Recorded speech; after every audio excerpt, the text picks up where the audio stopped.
Alberta ਵਿੱਚ ਨਦੀ ਵਿੱਚ ਡੁੱਬਣ ਨਾਲ ਭਾਰਤੀ ਮੂਲ ਦੇ ਨੌਜਵਾਨ ਦੀ ਮੌਤ। ਦੇਸ਼ ਦੇ 4 ਵੱਡੇ ਹਵਾਈ ਅੱਡਿਆਂ ਤੇ ਯਾਤਰੀਆਂ ਲਈ ਬੁਖਾਰ ਦੀ ਜਾਂਚ ਕਰਾਉਣੀ ਹੋਈ ਲਾਜ਼ਮੀ। ਅਮਰੀਕੀਆਂ ਵੱਲੋਂ ਵੱਡੀ ਗਿਣਤੀ ਵਿੱਚ ਕੈਨੇਡਾ ਆਉਣ ਦੀਆਂ ਕੋਸ਼ਿਸ਼ਾਂ ਤੇਜ਼ ਤੇ ਕੈਨੇਡਾ ਦਾ ਓਪਨ ਵਰਕ ਪਰਮਿਟ ਪ੍ਰੋਗਰਾਮ ਹੋ ਸਕਦਾ ਹੈ ਸਥਾਈ। ਤੁਸੀਂ ਦੇਖ ਰਹੇ ਹੋ ਪ੍ਰੋਗਰਾਮ ਖਬਰਸਾਰ ਹਫ਼ਤਾਵਾਰ ਤੇ ਮੈਂ ਹਾਂ ਮਨਿੰਦਰ ਗਰੇਵਾਲ। 25 ਜੁਲਾਈ ਵਾਲੇ ਦਿਨ ਅਲਬਰਟਾ ਦੇ ਬੈਂਫ ਨੈਸ਼ਨਲ ਪਾਰਕ ਵਿੱਚ ਗਲੇਸ਼ੀਅਰ ਲੇਕ ਨੇੜੇ ਨਾਰਥ ਸਸਕੈਸ਼ਨ ਰਿਵਰ ਦੇ ਤੇਜ਼ ਪਾਣੀ ਵਿੱਚ ਵਹਿ ਗਏ 23 ਸਾਲਾ ਭਾਰਤੀ ਮੂਲ ਦੇ ਗਗਨਦੀਪ ਸਿੰਘ ਬਾਰੇ ਕੋਈ ਸੂਚਨਾ ਨਹੀਂ ਮਿਲ ਸਕੀ ਹੈ।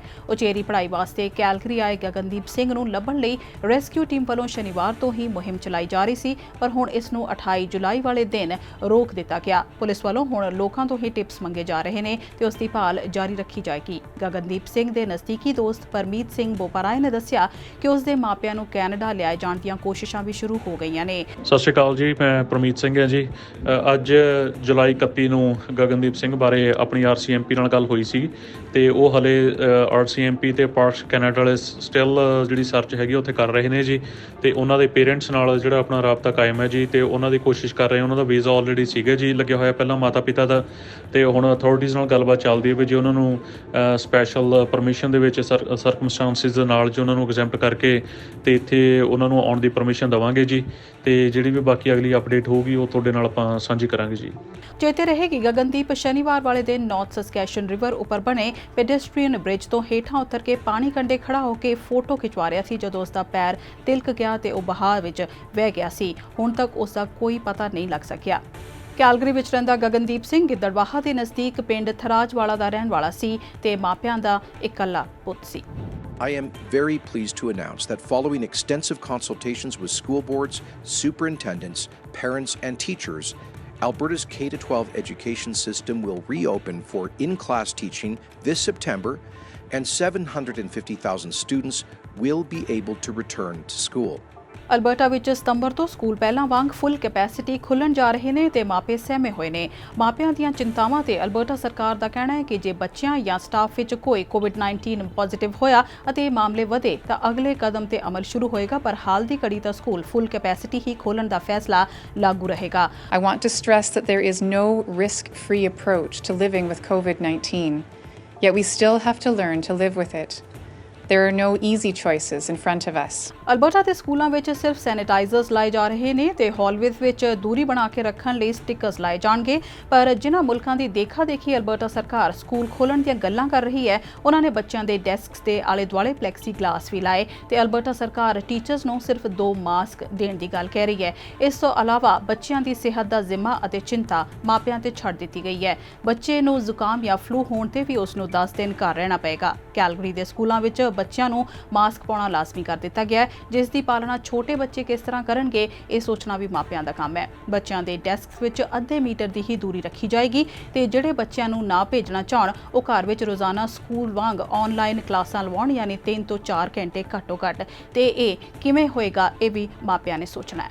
ਕੈਨੇਡਾ ਦੇ 4 ਵੱਡੇ ਹਵਾਈ ਅੱਡਿਆਂ ਤੇ 30 ਜੁਲਾਈ ਤੋਂ ਘਰੇਲੂ ਉਡਾਨਾਂ ਦੇ ਯਾਤਰੀਆਂ ਦਾ ਬੁਖਾਰ ਚੈੱਕ ਕਰਨਾ ਸ਼ੁਰੂ ਕਰ ਦਿੱਤਾ ਗਿਆ। ਟਰਾਂਸਪੋਰਟ ਕੈਨੇਡਾ ਦਾ ਇਹ ਫੈਸਲਾ Calgary international airport, Vancouver, Toronto Pearson ਅਤੇ ਮੌਂਟਰੀਅਲ ਦੇ ਟਰੂਡੋ ਇੰਟਰਨੈਸ਼ਨਲ 에ਅਰਪੋਰਟ ਤੇ ਲਾਗੂ ਹੋਇਆ ਹੈ। ਇੰਟਰਨੈਸ਼ਨਲ ਫਲਾਈਟਸ ਤੇ ਯਾਤਰੀਆਂ ਦੇ ਬੁਖਾਰ ਦੀ ਜਾਂਚ ਜੂਨ ਦੇ ਅੰਤ ਵਿੱਚ ਹੀ ਸ਼ੁਰੂ ਕਰ ਦਿੱਤੀ ਗਈ ਸੀ। ਪਿਛਲੇ 1 ਮਹੀਨੇ ਵਿੱਚ ਦੇਸ਼ ਵਿੱਚ ਆਈਆਂ 21 ਅੰਤਰਰਾਸ਼ਟਰੀ ਉਡਾਨਾਂ ਅਤੇ 9 ਘਰੇਲੂ ਉਡਾਨਾਂ ਵਿੱਚ COVID-19 ਪੋਜ਼ਿਟਿਵ ਮਰੀਜ਼ ਪਾਏ ਜਾ ਚੁੱਕੇ ਨੇ। ਦੇਸ਼ ਦੇ ਵੱਖ-ਵੱਖ ਹਿੱਸਿਆਂ ਵਿੱਚ ਜਨਤਕ ਥਾਵਾਂ ਤੇ ਮਾਸਕ ਪਾਉਣਾ ਲਾਜ਼ਮੀ ਕੀਤਾ ਜਾ ਰਿਹਾ ਹੈ ਤੇ ਉਧਰ ਇਸ ਦੇ ਵਿਰੋਧੀ ਰੈਲੀਆਂ ਕਰਦੇ ਨਹੀਂ ਥੱਕ ਰਹੇ। ਇਹਨਾਂ ਲੋਕਾਂ ਵੱਲੋਂ ਮਾਈ ਬੋਡੀ ਮਾਈ ਚੋਇਸ ਜੁਮਲੇ ਦਾ ਇਸਤੇਮਾਲ ਕੀਤਾ ਜਾ ਰਿਹਾ ਹੈ ਤੇ ਕਈ ਬਿਮਾਰੀਆਂ ਤੋਂ ਬਚਾਅ ਵਿੱਚ ਸਹੀ ਟੀਕਿਆਂ ਦਾ ਵਿਰੋਧ ਕਰਨ ਵਾਲੇ ਐਂਟੀ ਵੈਕਸੀਨੇਸ਼ਨ ਸੰਗਠਨਾਂ ਤੋਂ ਵੀ ਇਹਨਾਂ ਨੂੰ ਸਮਰਥਨ ਮਿਲ ਰਿਹਾ ਹੈ। ਇਹਨਾਂ ਲੋਕਾਂ ਮੁਤਾਬਕ COVID-19 ਇੱਕ ਆਮ ਜਿਹਾ ਫਲੂ ਹੈ ਤੇ ਸਰਕਾਰ ਐਵੇਂ ਹੀ ਹਵਾ ਬਣਾ ਰਹੀ ਹੈ ਤਾਂ ਕਿ ਕੰਟੈਕਟ ਟ੍ਰੇਸਿੰਗ ਦੇ ਨਾਂ ਤੇ ਲੋਕਾਂ ਦੀ ਜਾਸੂਸੀ ਕਰ ਸਕੇ। ਇਹਨਾਂ ਰੈਲੀਆਂ ਨੂੰ ਸਮਰਥਨ ਦਿੰਦੀ ਐਂਟੀ ਵੈਕਸੀਨੇਸ਼ਨ ਧਿਰ ਵੈਕਸੀਨ ਚੋਇਸ ਕੈਨੇਡਾ ਨੇ ਇੱਕ ਕਦਮ ਹੋਰ ਅੱਗੇ ਜਾ ਕੇ ਓਨਟਾਰੀਓ ਸੁਪੀਰੀਅਰ ਕੋਰਟ ਵਿੱਚ ਮੁਕੱਦਮਾ ਹੀ ਕਰ ਦਿੱਤਾ ਹੈ। ਇਹਨਾਂ ਮੁਤਾਬਕ prime minister Justin Trudeau, public health officers ਅਤੇ ਕੁਈਨ ਐਲਿਜ਼ਾਬੈਥ ਮਾਸਕ ਅਤੇ ਸੋਸ਼ਲ ਡਿਸਟੈਂਸਿੰਗ ਦੇ ਨਿਯਮ ਲਾਗੂ ਕਰਕੇ ਲੋਕਾਂ ਦੇ ਸੰਵਿਧਾਨਕ ਹਕੂਕ ਖੋ ਰਹੇ ਨੇ। Like any other medical treatment, the right to choose does not belong to the state. It belongs to the individual in consultation with their physicians. We're going to hold the government accountable by conducting an evidence-based discussion in a court of law.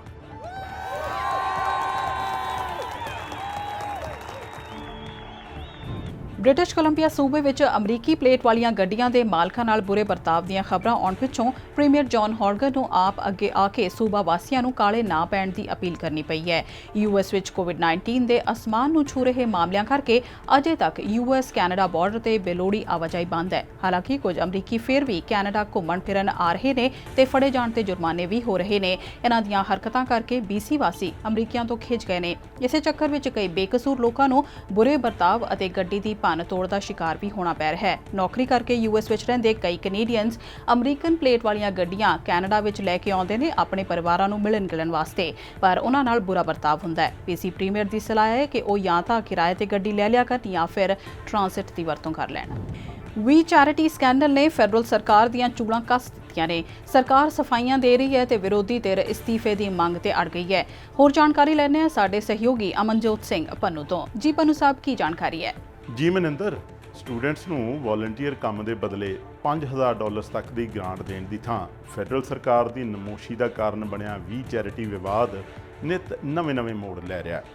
28 ਜੁਲਾਈ ਨੂੰ house of Commons the finance committee ਅੱਗੇ ਪੇਸ਼ ਹੋਏ ਵੀ charity ਦੇ ਮਾਲਕ ਸੰਸਥਾਪਕ ਕਾਇਲ burger ਭਰਾਵਾਂ ਨੇ ਦਾਅਵਾ ਕੀਤਾ ਕਿ $900 ਮਿਲੀਅਨ ਦੇ ਸਟੂਡੈਂਟ ਵੋਲੰਟੀਅਰ ਗ੍ਰਾਂਟ ਪ੍ਰੋਗਰਾਮ ਦਾ ਜ਼ਿੰਮਾ ਉਹਨਾਂ ਨੂੰ ਪ੍ਰਾਈਮ ਮਿਨਿਸਟਰ ਜਾਂ ਕਿਸੇ ਮਿਨਿਸਟਰ ਨਾਲ ਜਾਣ ਪਛਾਣ ਬਦਲੇ ਨਹੀਂ ਸੀ ਮਿਲਿਆ, ਸਗੋਂ ਉਹਨਾਂ ਦੀ ਸੰਸਥਾ 25 ਸਾਲਾਂ ਤੋਂ ਸਟੂਡੈਂਟਸ ਲਈ ਕੰਮ ਕਰਦੀ ਆ ਰਹੀ ਹੈ ਤੇ ਇਸ ਪ੍ਰੋਗਰਾਮ ਦਾ ਹਿੱਸਾ ਬਣ ਕੇ ਉਹਨਾਂ ਨੂੰ ਕੋਈ ਫਾਇਦਾ ਵੀ ਨਹੀਂ ਸੀ ਹੋਣਾ। ਪਰ ਨਾਲ ਹੀ ਵੀ ਚੈਰਿਟੀ ਦੇ ਮਾਲਕ ਸੰਸਥਾਪਕ ਮਾਰਕ ਅਤੇ ਕ੍ਰੈਗ ਕਾਇਲ ਬਰਗਰ ਨੇ ਖੁਲਾਸਾ ਕੀਤਾ ਹੈ ਕਿ ਪ੍ਰਾਈਮ ਮਿਨਿਸਟਰ ਜਸਟਿਨ ਟਰੂਡੋ ਦੀ ਮਾਂ ਮਾਰਗਰੇਟ ਟਰੂਡੋ ਨੂੰ ਪਹਿਲਾਂ ਦੱਸੀ ਗਈ ਰਕਮ $3,12,000 ਤੋਂ ਵੀ ਕਿਤੇ ਜ਼ਿਆਦਾ ਰਕਮ ਦਾ ਭੁਗਤਾਨ ਕੀਤਾ ਗਿਆ। ਹੁਣ ਦੱਸਿਆ ਗਿਆ ਹੈ ਕਿ ਮਾਰਗਰੇਟ ਟਰੂਡੋ ਨੂੰ $3,12,000 ਨਹੀਂ ਸਗੋਂ $4,79,944 ਦਾ ਭੁਗਤਾਨ ਕੀਤਾ ਗਿਆ ਸੀ। ਹੁਣ ਵੀ ਚੈਰਿਟੀ ਅਤੇ ਪ੍ਰਾਈਮ ਮਿਨਿਸਟਰ ਦੇ ਹੀ ਬਿਆਨ ਨਹੀਂ ਰਲ ਰਹੇ। ਪ੍ਰਾਈਮ ਮਿਨਿਸਟਰ ਜਸਟਿਨ ਟਰੂਡੋ ਹੁਣ ਤੱਕ ਕਹਿੰਦੇ ਰਹੇ ਕਿ ਉਹਨਾਂ ਨੂੰ ਵੀ ਚੈਰਿਟੀ ਦੀ ਚੋਣ ਕਰਦਿਆਂ ਅਜਿਹੀ ਕਿਸੇ ਪੇਮੈਂਟ ਬਾਰੇ ਨਹੀਂ ਸੀ ਪਤਾ। ਸ਼ਾਇਦ ਫਾਈਨੈਂਸ ਮਿਨਿਸਟਰ ਬਿਲ ਮੋਰਨੋ ਨੂੰ ਵੀ ਭੁੱਲ ਗਿਆ ਸੀ ਕਿ ਉਹਨਾਂ ਦੇ 2 ਪਰਿਵਾਰਕ ਮੈਂਬਰ ਇਸ ਸੰਸਥਾ ਨਾਲ ਕੰਮ ਕਰਦੇ ਰਹੇ ਨੇ। ਉਧਰ ਵੀ ਚੈਰਿਟੀ ਦੇ ਬੋਰਡ ਆਫ ਡਾਇਰੈਕਟਰਸ ਦੀ ਸਾਬਕਾ ਚੇਅਰ ਮਿਸ਼ੇਲ ਡਗਲਸ ਨੇ ਸੰਸਦ ਨੂੰ ਦੱਸਿਆ ਕਿ ਦੋਵੇਂ ਭਰਾ ਮਨਮਰਜ਼ੀਆਂ ਕਰਦੇ ਸਨ। ਲੋਕਾਂ ਨੂੰ ਨੌਕਰੀ ਤੋਂ ਅਚਾਨਕ ਫਾਰਗ ਕਰ ਦੇਣ ਦੀ ਗੱਲ ਹੋਵੇ ਜਾਂ ਅਦਾਰੇ ਨੂੰ ਮਿਲ ਰਹੇ ਫੰਡਸ ਦੀ, ਇਹ ਹਰ ਮਾਮਲੇ ਵਿੱਚ ਬੋਰਡ ਨੂੰ ਹਨੇਰੇ ਵਿੱਚ ਰੱਖਦੇ ਰਹੇ ਨੇ ਤੇ ਇਸੇ ਤੋਂ ਤੰਗ ਆ ਕੇ ਉਸਨੇ ਮਾਰਚ ਵਿੱਚ ਅਸਤੀਫਾ ਦੇ ਦਿੱਤਾ ਸੀ। ਜੀ ਅਮਨਜੋਤ, ਸ਼ੁਕਰੀਆ ਇਸ ਸਾਰੀ ਜਾਣਕਾਰੀ ਲਈ। ਇੱਥੇ ਦੱਸਦੇ ਚੱਲੀਏ ਕਿ ਫਾਈਨੈਂਸ ਕਮੇਟੀ ਅੱਗੇ 30 ਜੁਲਾਈ ਨੂੰ ਪੇਸ਼ ਹੋਏ ਪ੍ਰਾਈਮ ਮਿਨਿਸਟਰ ਨੇ ਕਿਹਾ ਕਿ ਬੇਸ਼ੱਕ ਉਹਨਾਂ ਦੀ ਮਾਂ ਨੂੰ ਵੀ ਚੈਰਿਟੀ ਲਈ ਬਤੌਰ ਸਪੀਕਰ ਲੱਖਾਂ ਡਾਲਰ ਦੀ ਅਦਾਇਗੀ ਹੋਈ ਹੈ, ਪਰ ਉਹਨਾਂ ਨੂੰ ਇਸ ਬਾਰੇ ਪਤਾ ਹੀ ਨਹੀਂ ਸੀ ਤੇ ਨਾ ਹੀ ਉਹ ਵੀ ਚੈਰਿਟੀ ਨਾਲ ਨਜ਼ਦੀਕੀ ਸੰਬੰਧ ਰੱਖਦੇ ਨੇ। ਉਹਨਾਂ ਇੱਥੇ ਤੱਕ ਕਿਹਾ ਕਿ ਉਹਨਾਂ ਨੂੰ ਤਾਂ ਇਹ ਵੀ ਨਹੀਂ ਸੀ ਪਤਾ ਕਿ ਉਹਨਾਂ ਦੇ ਫਾਈਨੈਂਸ ਮਿਨਿਸਟਰ ਦੀ ਬੇਟੀ ਵੀ ਚੈਰਿਟੀ ਨਾਲ ਕੰਮ ਕਰਦੀ ਹੈ। ਕੈਨੇਡਾ ਦੀ ਸਰਕਾਰ ਵੱਲੋਂ open work permit pilot programme ਨੂੰ ਹੁਣ ਸਥਾਈ ਕੀਤਾ ਜਾ ਸਕਦਾ ਹੈ ਤੇ ਇੰਟਰਨੈਸ਼ਨਲ ਸਟੂਡੈਂਟਸ ਲਈ ਵੀ ਕੋਈ ਚੰਗੀ ਖਬਰ ਆ ਸਕਦੀ ਹੈ। ਇਸ ਬਾਰੇ ਹੋਰ ਜਾਣਕਾਰੀ ਲੈਣੇ ਆ ਰੈਡ FM ਕੈਲਗਰੀ ਦੇ ਨਿਊਜ਼ ਡਾਇਰੈਕਟਰ ਰਿਸ਼ੀ ਨਾਗਰ ਤੋਂ। ਜੀ ਰਿਸ਼ੀ ਜੀ, ਕੀ ਖਬਰ ਹੈ? ਹਾਂਜੀ ਮਨਿੰਦਰ, ਕੈਨੇਡਾ ਦੀ ਸਰਕਾਰ ਨੇ open work permit pilot programme ਨੂੰ ਹੁਣ ਸਥਾਈ ਕਰਨ ਉੱਤੇ ਵਿਚਾਰ ਕਰ ਲਿਆ ਹੈ। ਇਸ ਦਾ ਮਤਲਬ ਹੋਇਆ ਕਿ ਕੈਨੇਡੀਅਨਸ ਦੇ ਪਤੀ ਜਾਂ ਪਤਨੀਆਂ ਓਪਨ ਵਰਕ ਪਰਮਿਟ ਤੇ ਕੈਨੇਡਾ ਵਿੱਚ ਹੁਣ ਉਨੀ ਦੇਰ ਤੱਕ ਇੱਥੇ ਰਹਿ ਕੇ ਕੰਮ ਕਰ ਸਕਦੇ ਨੇ ਜਿੰਨੀ ਦੇਰ ਤੱਕ ਉਹਨਾਂ ਦੀ PR ਸੰਬੰਧੀ ਦਰਖਾਸਤ ਉੱਤੇ ਕੰਮ ਚੱਲ ਰਿਹਾ ਹੈ।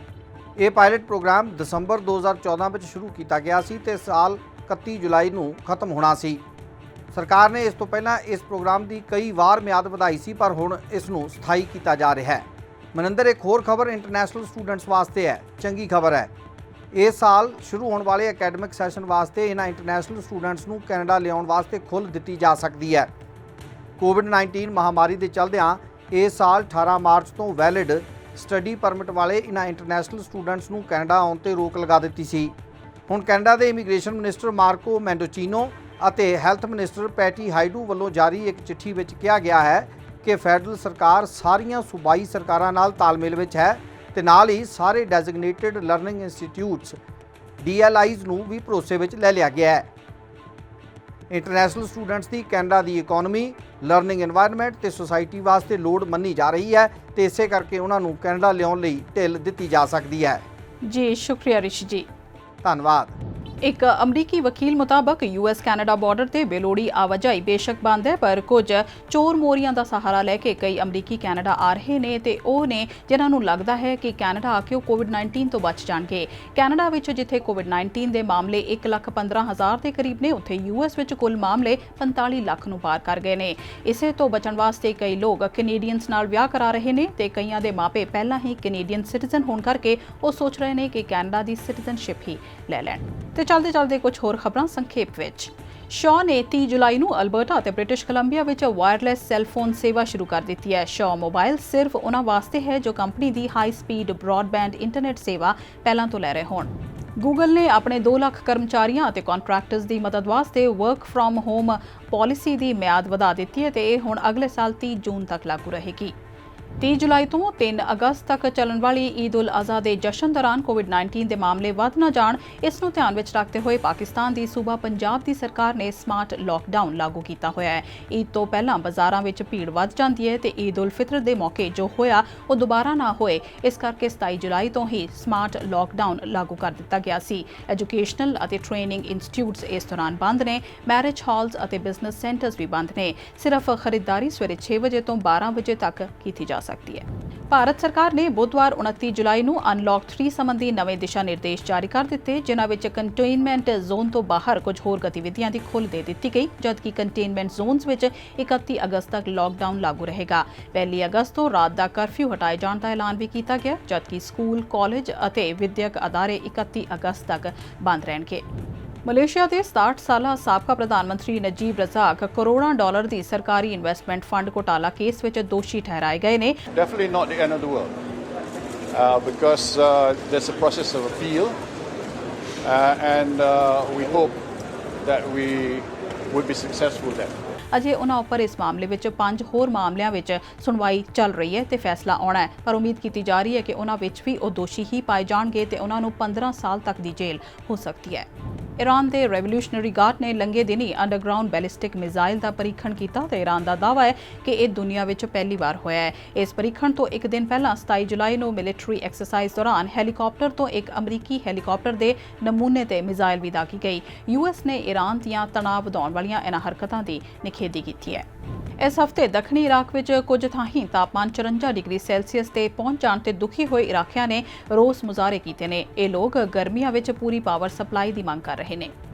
ਇਹ ਸਨ ਇਸ ਹਫ਼ਤੇ ਦੀਆਂ ਕੁਝ ਖਾਸ ਖਬਰਾਂ। ਤੁਸੀਂ ਵੇਖ ਰਹੇ ਸੀ ਪ੍ਰੋਗਰਾਮ ਖਬਰਸਾਰ ਹਫ਼ਤਾਵਾਰ। ਅਗਲੇ ਹਫ਼ਤੇ ਫਿਰ ਹੋਏਗੀ ਮੁਲਾਕਾਤ। ਮਨਿੰਦਰ ਨੂੰ ਦਿਓ ਇਜਾਜ਼ਤ।